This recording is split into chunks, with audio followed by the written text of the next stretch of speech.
Utitjhere uthe asazilungiselela ukufaka isibawo sakhe sebhayili namhlanje kwangezeleleka abongazimbi bakhe ekubafundi abanengi balapha bekafundisa khona bavele bamvulela amacala wokukhahlunyezwa ngokomseme. Bakhona bavelayo bahlukumeza ilothisha kancane noma bavelele bunzimeni ngoba abanengi babo bayasaba abafuna ukuzibona ba-expose, abanye basabela isithunzi sabo ngoba sebathe ukukhula lento le ibacale basesebancane.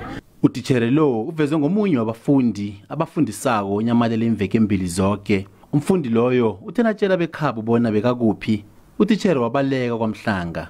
Kodwa ngemva kwesikhathi amapholisa ambopha usihlalo womkhandlu wababelethi wesikolo uthi kwanje sikhona kufanele nakuqatshwa abotitjhere kuhlolisiswe kuqiniswe namaziko okuhlolisisa abotitjhere. So kunana ntwe ya vetting lo yetsa bonnete ba hore we re checka dizwa bomorao la motho hore na sebetsa kae o kila ba le di previous cases bana botla ba safe.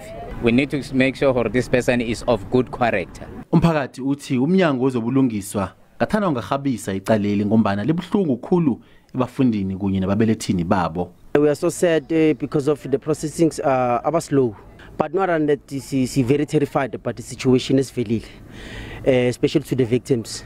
But we are still waiting for labanye bavele babe forward in order to guthi lenda bibe nesindo ngoba they are there, the victims are still there. Icala lithuliswe iveke ezayo ngomvulo lapho kuzokubekwa khona ilanga lapha umsolwa azokufaka khona isibawo sebhayili ngokusemthethweni. Nginguthabo Mthweni wendaba ze SABC KwaMhlanga.